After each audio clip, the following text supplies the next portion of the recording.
Voleu saber per què el centre de dia avui encara està tancat? Acompanyeu-me i vos ho contam.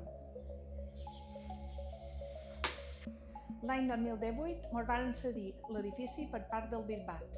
L'any 2019 signàrem el conveni per dotar de finançament. L'any 2022 s'iniciaren les obres i l'any 2023 se va fer la visita d'obra per part del govern de Més. Una obra cedida sense mobiliari, sense equipament i amb tota una sèrie de deficiències que se detectaren amb posterioritat quan va començar a ploure.